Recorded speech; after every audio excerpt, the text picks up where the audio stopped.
Welcome back, Gators, to the Who's at the Gates podcast. Yes, Diana and I are up this Monday night recording for today's episode, which was episode 84 for season 2. And yeah, I think it was good. And we'll get into it. Diana, did you have anything before I start? Yeah, I think it was good. It's promising. Yeah, I was like, okay, we can work with this, but we didn't say everything was good, and now we need to start with the bad. So let's go ahead. I have some words for the scene we're about to play.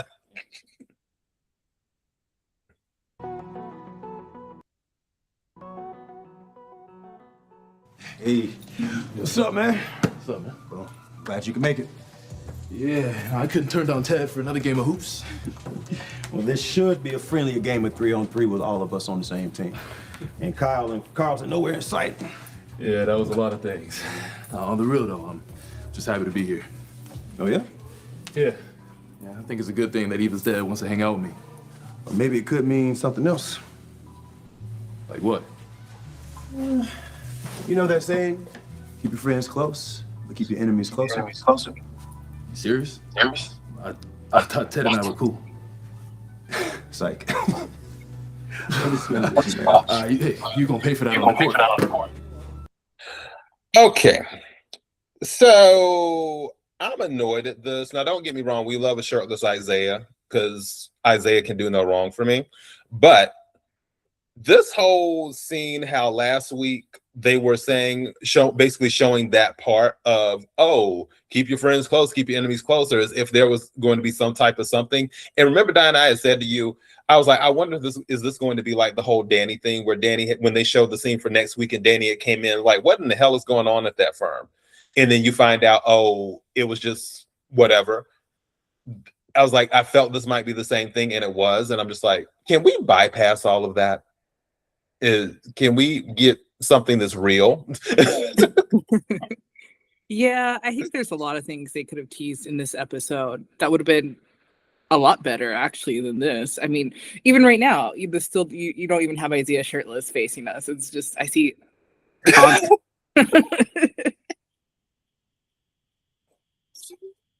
I'm just kind of like, okay, I guess this would have been fine, maybe. Yeah, it's just like, why? That's where I'm at. But it's whatever. Let's go ahead, and Dani and Nicole are talking, but I don't see a good steal from that. So I might use a steal from their next scene and do that instead. We don't care about any of this stuff. Okay, there we go. That's a better one. Is that a good shot? Did I get a good shot? Yes. Okay. So in this scene, we're doing a steal. We're not doing the actual scene. Do you want to take this one, Diana, first, or? Sure. I don't know why Nicole's so stressed. I mean, I can see why, but like, clearly you want that man. Just go get him. Add him to your roster. You just gave me an idea. What if? I mean, you did. You just gave me. What if, from a writing perspective? Because I'm like, you know what? If I was one of the writers, I'd be like, you know what? What if Nicole lets Ted back into her life, but only for sex? I mean, that's the ideal situation in any. But I mean, but what would that do to Ted though, emotionally? Like, would that mess with him? And what would happen with Ted and Shanice? With Ted, because don't forget, being with someone, having relations with someone versus being with them, getting the emotional stuff as well, even though if you do it enough times, there's emotions will happen, but it's still a totally different thing. And would Ted be willing to sacrifice his relationship with Shanice for something just physical with Nicole? Not emotional, just physical. Because don't forget, when you've been in a relationship with someone, you're still on that physical level, you still deal with them sometimes because they're familiar. I think a lot of people have dealt with that where they've broken up with someone or gotten divorced, but there's still that physical element, unless they just absolutely hate each other. But even then, there still might be that physical element where you go back to that person for the physical only because that person is familiar to you. I wouldn't be mad if the writers put it in the script where it's like, you know what, let's let Nicole offer for Ted to come back just for the physical and see if he takes the opportunity and then pushes Shanice to the side. And that'll really let people know if his feelings for Shanice are true. Because if he just drops Shanice just for the physical, even though he might be thinking, oh, I might be able to get back in and me and Nicole can get back together, but still, I think that would be an interesting dynamic. And on top of that, Nicole telling Ted, like, look, I'm not going to stop seeing Carlton and Kyle. I'm just with you because you're familiar. What are your thoughts? Yeah, add him to the roster. I mean, I think you're right with all that. It's actually surprising that she didn't go back to him in some way, shape, or form. I mean, I know she tried to like get past it and stuff like that, but you know, even Dani made out with Bill a few times, so might not have been as intimate. But I think it's only natural unless you draw a really, really hard line, and clearly Nicole's having that issue right now. Yeah, well, because she's in this scene, she's telling Dani, like, hey, I've been having thoughts about Ted, and I had thoughts about Ted while I was with Carlton. And Dani even admitted in the scene, well, you know, I had thoughts about Bill when I was with Andre, but it's still the past. But also, you have decades of marriage with this person, being with this person. Dani is telling Nicole just to let Ted go. I don't think that that's happening. I just don't. Yeah, I don't think so either. I still feel Nicole deep down inside might think, you know what, maybe I overreacted. Maybe I overreacted just to throw an entire 20-year marriage out the window. So I wouldn't go that far. I don't think she overreacted, but I think she could have been like, you don't get every part of me. You only get the parts of me that I want to give you. And then just, you know, and again have her roster, her harem. I'm not mad at that. Okay, let's go ahead and move on to Ted talking to Leslie about Eva's birthday, or at least that's the excuse Leslie is using to talk to Ted. Well, no, Ted was talking to Leslie about Shanice, but we'll go ahead and go into the scene. Give me 1 second. I'm like, go here, right about there. All right, let me take it up just a little bit more. Okay, here we go. It'll transition. Of course. What you did the other day in my office is not okay. And what exactly did I do that was so offensive?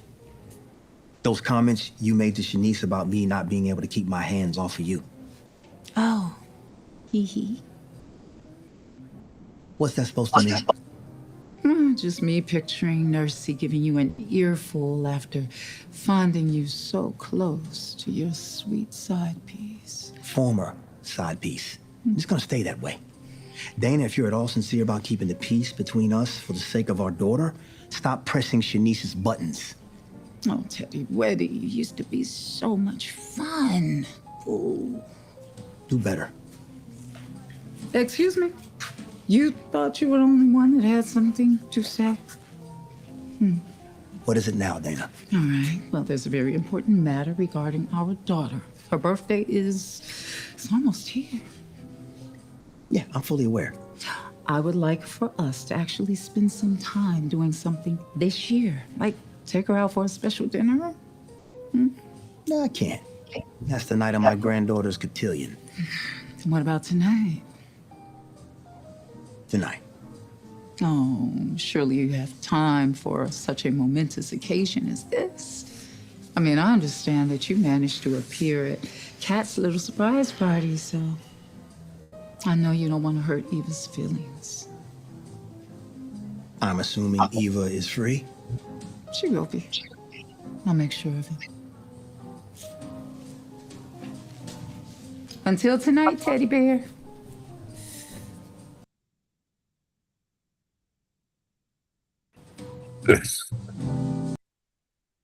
Oh my goodness.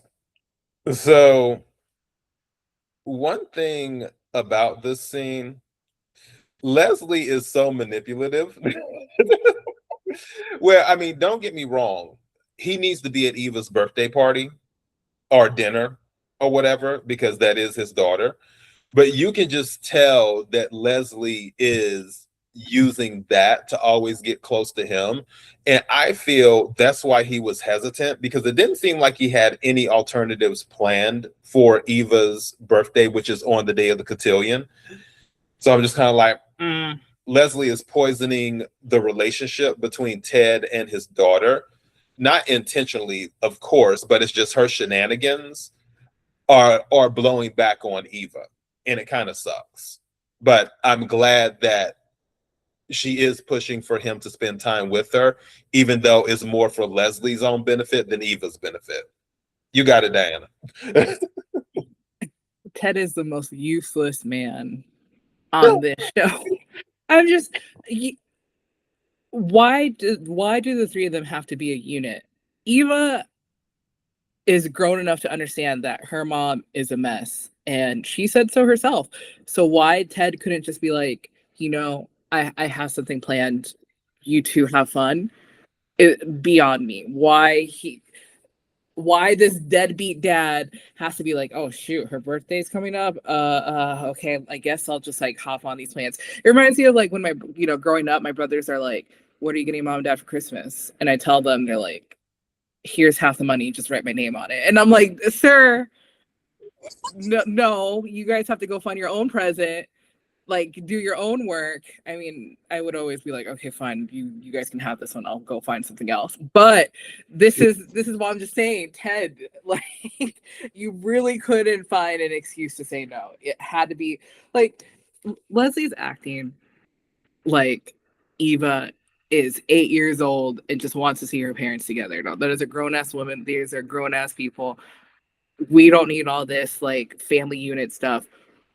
I hope Shanice finds them, and I hope Shanice does something bad to Ted. I'm not going to say what I want to happen, but I'm just saying Ted and his little ice cream are not doing it for me with this scene. He really can find something else to do. Now, okay, I will say this in Leslie's defense. In this same episode, she had a conversation with Eva about Barbara and so on and so forth, and how Anita stole that from her, whatever. And Eva was like, well, the same lady you're saying that betrayed Barbara or stole this from you is the reason why you have so many zeros behind your name in your bank account. And then Leslie had said, well, money can buy a lot of things, but the one thing money can't buy is time. And that's what some of this is about, where she wants to get the time back that was lost with Ted and Eva, even though it was mostly Leslie's fault that time was lost. Because yes, she was ran out of town by Bill and she was scared. I get it. But at a certain point, you should have stepped up. Leslie should have stepped up and had been like, okay, Ted, you have a daughter. Even if she sent a letter or did something, she should have stepped up when Eve was younger and did that. But because she didn't, now she's having all this guilt and regret that they didn't spend time together. And now it's like, oh, we need to do this together. We need to do that together as a family. It's like, well, girl, those years are gone. This is just what it is now. But I get where she's coming from. She's grown. That lady has grown. It's just an excuse. I don't even think I think sometimes I think Eva is second to all of this. There's some truth in that. Yeah, there's some truth in that. Leslie is about Leslie. I'll never deny that. I mean, she's the person we love to hate. So yeah. Okay, let's go ahead, scroll on. Now, this scene right here where Leslie and Darren got into it. Oh, boy, I tell you. Okay, let's keep on scrolling. Where is it at? Okay, this one we can do a still for this one. I just want to see if we get a good one. That's fine. We'll go with this still. Okay. I really love this part of the scene with them together, even though she switched the sides of the bed, because when the show started out, she was on the left side of Jacob, and now she's on the right side of Jacob. I was telling Diana earlier, I think she went up and had to go to the bathroom or something like that, and then she got on the right side when she came back to the bed, but that's none of my business. So I like how she started going into lawyer mode on him and started peppering him with questions. It was like he wasn't really answering the question, and she asked another question, and then she'd ask another question. And then finally he breaks. And it's like, okay, the only reason I'm telling you this is because I don't want you to trust the wrong person. And then he drops the name of who it is. And I'm like, well, she got what she needed. So yeah. Do you even think like the police force knows? Like the first person that found out was Smitty. After that, I think it was Naomi, and then now we have Ashley, and then now the whole hospital knows because of where Naomi like spread the news. You know, she wasn't even quiet about it. She just went ahead and blabbed this out to the whole world. I mean, she was whispering a little bit. You're giving her a lot of credit. You're giving these people a lot of credit where she basically just shouted out. She didn't even look behind her. That's the crazy part. She didn't even look behind her to be like, oh my, you know, is anyone listening in? She just blurted it out. She's the reason why this, like, they're just gonna be like, no one's gonna get brought down, and she's just gonna complain for the rest of her life that her husband is the worst undercover cop in the history of the world.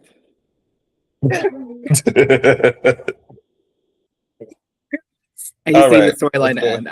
I need Jacob to go home. He needs to be back at this desk because he is not cutting it for me in this detective work, undercover business. Yeah, we'll have him back to doing paperwork soon enough.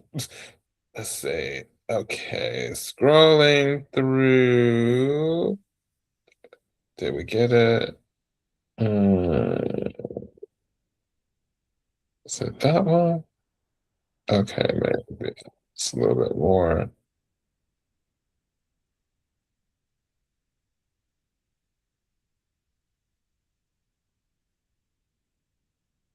Sheesh. I thought I had gotten it, but I guess not. Oh, there we go. All right. So for this still, June, Eva, and Samantha. We don't have to spend much time on this. I enjoyed that Eva is really involved in Samantha's life. I don't get the vibe where if Eva couldn't do hair that they wouldn't be involved. I don't get that. I think even if Eva couldn't do hair or style or whatever, eventually they would have connected on some way or on some level, because Samantha isn't as guarded as Kat is. And I like that her and Eva are building a close relationship because technically Eva is Samantha's aunt. So yeah, I think that's pretty cool. It was a cute scene, right? Eva being the one to also do the hair and stuff. Like, I think Samantha is really making this into a family event. So, you know, that's a nice touch. Like, I completely forgot that Eva does hair, if I'm gonna be honest. So it's nice though. It's nice so that, you know, she's doing this and like you know, Samantha isn't hesitant to like make her a part of this. Even on her birthday, right? Eva's doing this on her birthday, so that's nice. Yeah, and I'm very curious to see what goes down at the cotillion, because she's doing Samantha's hair, she's doing June's hair, and what's our girl's name? Jessica, I think. Tyrell's. Yeah. I think so. Yeah, so she's doing Jessica's hair and helping with styling them. What will be interesting is if Kat is there. And I'm wondering, like, if Kat comes in while she's doing all of that stuff, while Eva's doing all of that stuff, what will happen? So we'll see. Oh, she's definitely going to be there. I think if best case scenario is that they just overlap a little bit. Yeah, hopefully it won't turn into anything crazy. We'll see. Or maybe hopefully it will for the drama. But okay. All right. Hold on now. We're getting to the Anita part. Because we're happy for her. Let's do this over here a little bit.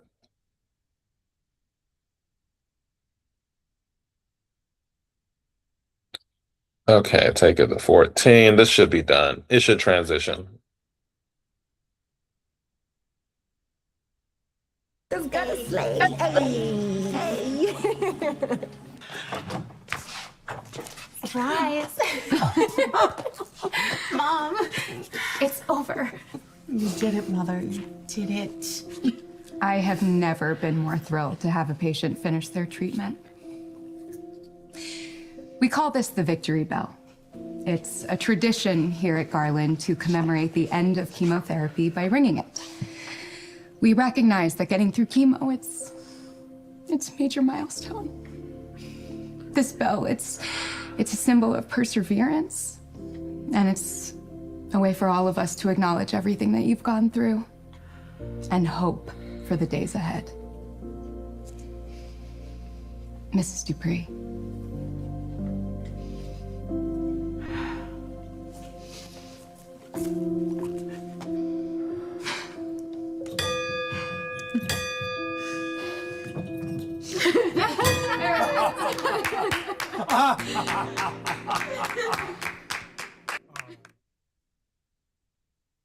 We are definitely happy for Anita having her moment.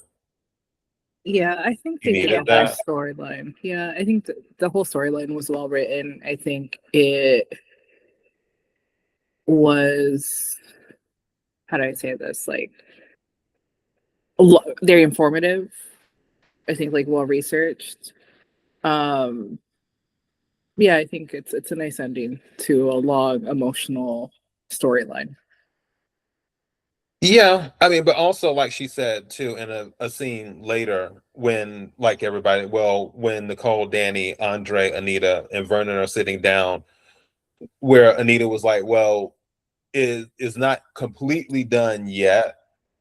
It's like, but this part is out the way, and now it's on to the next part because she'll still have to do the surgery, which that'll be interesting. I don't know if they'll do some type of drama with the surgery where like, oh, it may look like something's wrong or this or that. But I am curious to see how they wrap it up. Too. Yeah, I mean, I guess you know what, you're right. I don't know.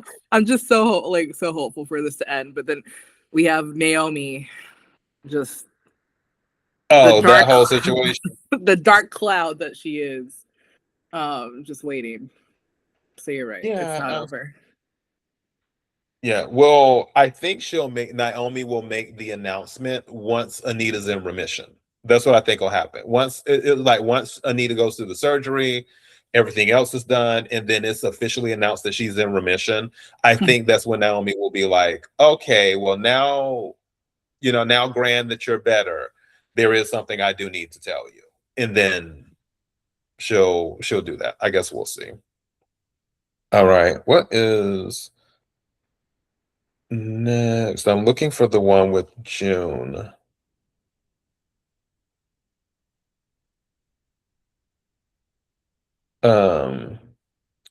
You know what? Let me just touch on this very quickly. This particular scene, I like it when Andre was sitting down on the arm of the couch, even though I don't like people sitting on the arm of a chair, because my mother would say, "Get your narrow ass off my arm." That's what she used to say when people would sit on the arm of her chair. But him, when he had his hand on Dani's arm, and he was like rubbing it's like his hand was partially closed, and he was rubbing his nails up and down her arm, and then he put his hand on her arm. I thought that was him showing that affection was so sweet. And I was just like, oh my God, he loves Daddy. He loves Daddy. So yeah, I don't know if you caught that or not in the scene, but yeah. Andre's always supportive of Dani, and Dani, please, dear God, do not let him down. Do not let us down. Just because if you, Dani, if you go back to Bill, we will be so upset. And when we see you, we will say that we were rooting for you. We were all rooting for you. Please, dear God, do not go back. So yeah, but I just thought that was really, really sweet. How he was showing affection to her during the scene as well. Oh, and also how he said he felt like part of the family too. So all right. Let's get to this one because I thought this was kind of interesting. With Leslie and June. Let's throw this just a little bit here. Okay, because those two really don't get along. And like June, it being announced that Eva's doing June's hair, and then Leslie being Leslie. So let's just let this scene play. Helping people get ready for the cotillion. Who? Samantha, Tyrell's girlfriend, And me. Not so sure how much of a difference it'll make, though. excuse you? Look, I have a hard enough time trying to get those snobs to accept me, and I've got just as much money as they do. You? Well, hell, you still live on that damn bridge. Mama! What? You know what? You are partly right. That is where I used to live. But I now have a place of my own. And more important, I'm going to the cotillion to support my daughter. Will you be there? No, I haven't quite procured an invitation to this particular event. No, really. That's too bad. I hear everybody that's anybody is going to be there. Anywho, I'll be back to take your order. Really, Mama? I cannot believe that you're about to do that woman's hair instead of partying it up. These people aren't strangers. I know June, and Samantha is my niece. Oh, you and Ted constantly choosing the other side of your family. What about me? Where am I gonna be? Just left out in the cold? That is so not true. It's always been us against the world, Eva. Now you got all these other people. Besides you and Peaches, I mean, who do I have? It's like my family tree has nothing but a bunch of empty branches. So, what I... Okay. No, first of all, this is why I can't with Leslie or Eva, because I just know Eva's gonna just buy this up. But what the hell? How many times has Leslie kicked out Eva or been like, you're nothing to me? Let's start there. How is that you and me against the world? I think, well, there is how can I say this? There's this thing where you've heard the saying, hurt people hurt people. Mm-hmm. There's that with Leslie, where she lashes out when she's hurt. And she expects Eva to be her ride or die no matter what. And if she sees that Eva is even giving someone else more attention than her, it's a problem, because it's like, girl, Leslie just said it, it's you and me against the world, and I don't have people on my side like that. It's just really you and Peaches. I don't have a family tree. And I do get irritated sometimes with Leslie, because it's like, Leslie, if you were just a little bit nicer to people, then you might actually build some family, because I don't believe in that saying blood is thicker than water, because I've had some people that I've met throughout the years treat me better than some of my family has treated me.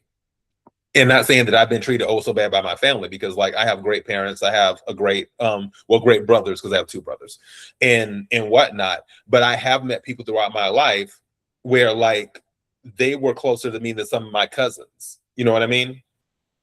So if she would just be a better person and show some grace and empathy and not be so self-centered, I believe she could build some very strong bonds where she would have that family that she really wants. But because she always lashes out at people, because she usually goes to the negative on things, is her default, that just pushes people away. So it's like, okay, well, Leslie, you kind of have yourself to blame on this one, on why you don't have anyone around you. So, and Eva can only do so much. She's one person, but Diana, you got it. No, I mean, you just said everything that is like, she just has no self-awareness almost for how she is acting. Or I mean, Ted is right. Like, she is intelligent. She knows how to manipulate. And like you said, she knows how to manipulate. I just don't understand why. Maybe I do understand. I just think, like, at the end of the day, she's a villain.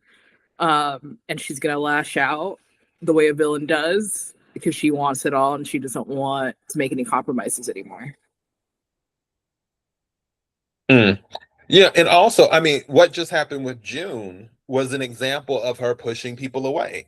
Instead of, when she finds out, but again, hurt people, she feels like Eva is betraying her by spending time with June and helping, in Samantha and Jessica helping do their hair. But as soon as she found out that Eva was doing June's hair, she could have said something like, "Oh, that's wonderful. I my daughter is amazing at what she does. I'm sure you're going to look very lovely, June. And you'll be the belle of the ball for the evening yourself," or what, something complimentary.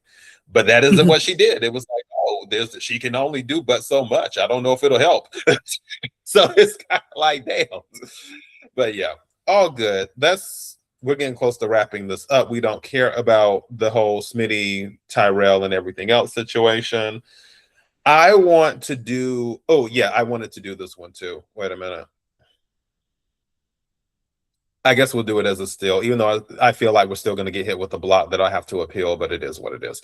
All right. So on this scene with Ted and Isaiah, when I tell you Isaiah can do no wrong in my eyes, when Ted was like, "Oh, I want you to come to this birthday dinner that we're having for Eva," or whatever, which Ted was like, "Because you two have been dating for a while, you might as well have dinner with the parents and stuff." And I was just like, "Oh, that's so awesome." And then Isaiah's like, "Well, do you have to eat out? Would you be open to eating in? I can cook, a private dinner." And I was like, this man just offered to cook a private dinner for the family? What in the Meg and the Stallion is going on? A Meg the Stallion. What Meg Stallion is going on? And I'm like, oh, he so he really stepping up. Remember, everybody. She cooked Thanksgiving. Megan Thee Stallion had cooked Thanksgiving dinner. Even though they broke up now. But still, I'm like, oh, Isaiah really stepping up. He offered to cook dinner for the family? What? So yeah. Thoughts? Not the Megan Thee Stallion. I mean, I need everybody to go cheat on their man, this weekend, last weekend, next weekend. All in support of Megan Thee Stallion, y'all. That's all I have to say.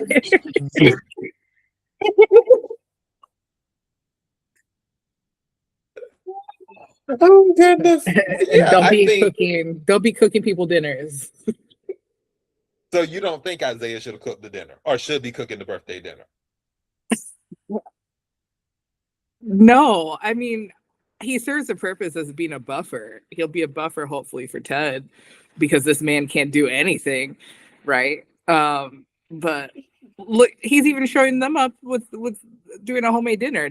Do you think Ted's gonna bring a cake or something? Like, what contribution is Ted bringing here?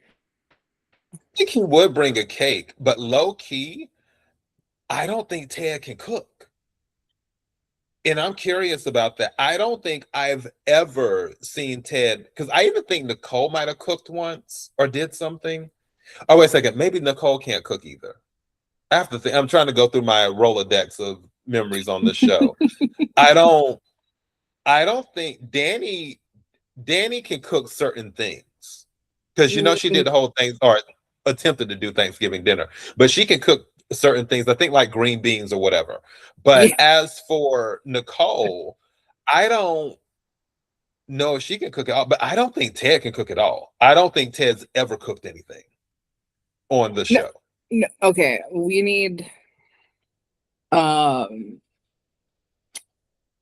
Ted to go on youtube.com and search cake in a mug, because he's only working with a microwave in his little hotel room. So, there's not much he can't do at this point. There's a lot of recipes he can make in a microwave.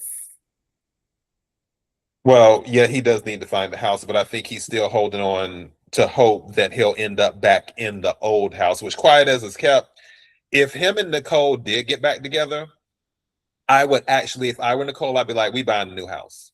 Yo, there's a lot of memories in this house, but I just don't want this house anymore. We're getting a new house and we're starting fresh. That's how I operate. I'm funny about energy. No, that's a good point. So I'd be like, imagine they get the shelves.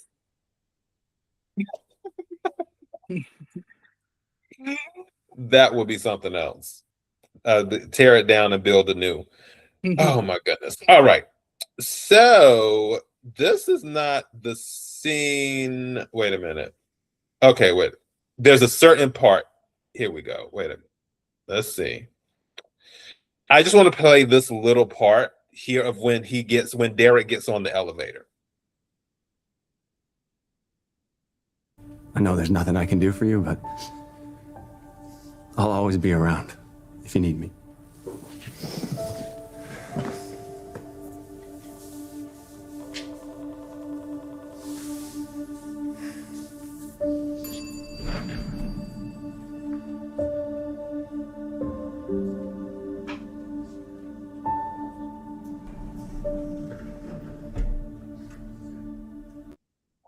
Okay.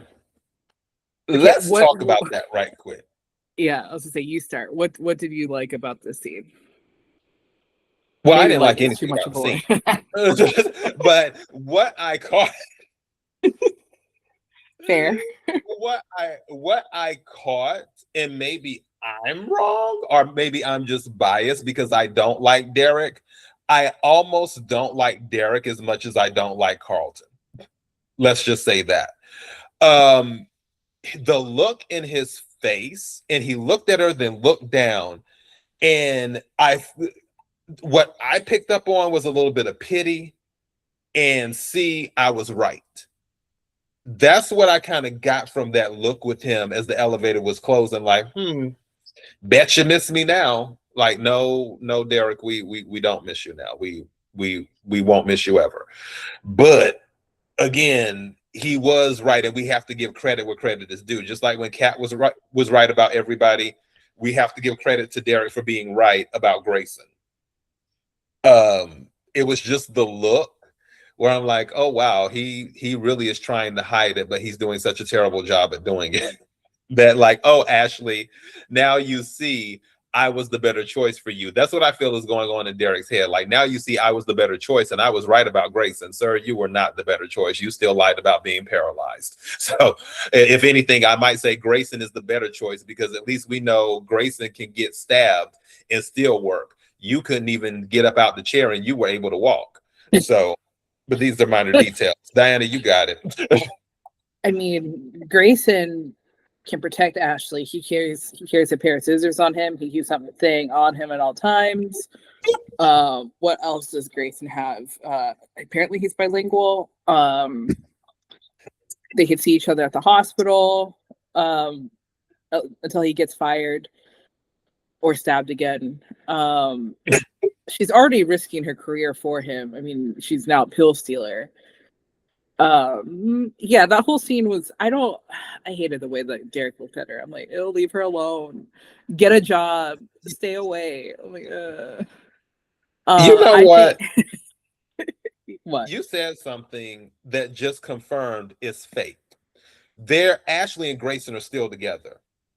The pill stealing. There is no way Ashley would put her career on the line to go that far and care for somebody that much and then just end it.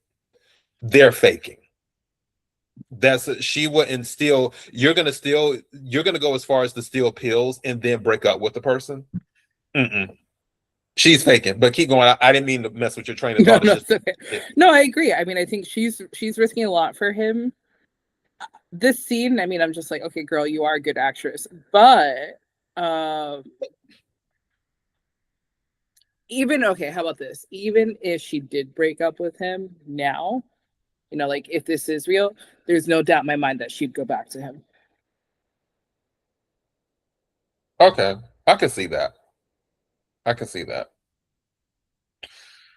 I tell you, I am semi-invested because you know how I feel about Ashley. However, I'm semi-invested now only to see, okay, where's this thing with Grayson going? Because I'm not exactly opposed to Grayson. I was Team Grayson mostly until the green scissors incident. I'm still somewhat Team Grayson. Hopefully, the green scissors won't happen again. Because if Ren shows up to stab him again and he pulls out a pair of scissors, we will have a problem. I will cancel Grayson quicker than Ashley. So just throwing it out there now. Yeah.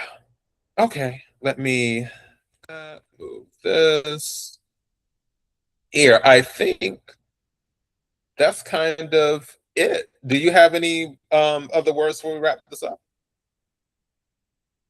I really hope we get cotillion episodes this week. Because he said it's 2 days away. So first off, Ted, shame on you for not having any plans for your daughter for her birthday. 2 days away. But number two, I hope that it doesn't draw out, you know, like tomorrow's episode is technically like still today or something like that. I hope we get it by this week. Yeah, I think we'll get it this week. Yeah, I think like we'll on get it this Friday or week. something.